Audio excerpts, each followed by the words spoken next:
Kurir ini kebingungan cara matikan murotal yang tak mau berhenti.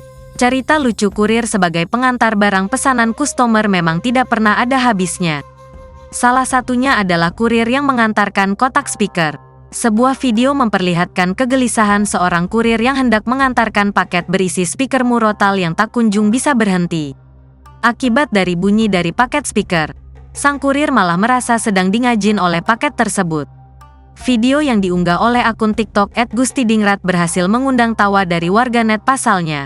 Seorang kurir yang hendak mengantar paket justru malah terpaksa harus mendengarkan murotal. Di dalam sebuah paket berbentuk kotak itu keluar suara seorang pria mengaji dengan suara merdu. Sang kurir pun tidak mengerti cara mematikannya karena paket masih terbungkus oleh bubble wrap. Sang kurir yang merasa kebingungan dengan apa yang ia hadapi itu pun memberikan pesan kepada para seller agar memperhatikan hal detail sebelum mengirim paket kepada customer.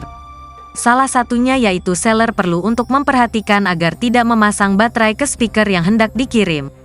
Video kurir yang kebingungan mematikan speaker yang berbunyi murotal itu pun viral dan mendapatkan berbagai reaksi kocak dari warganet.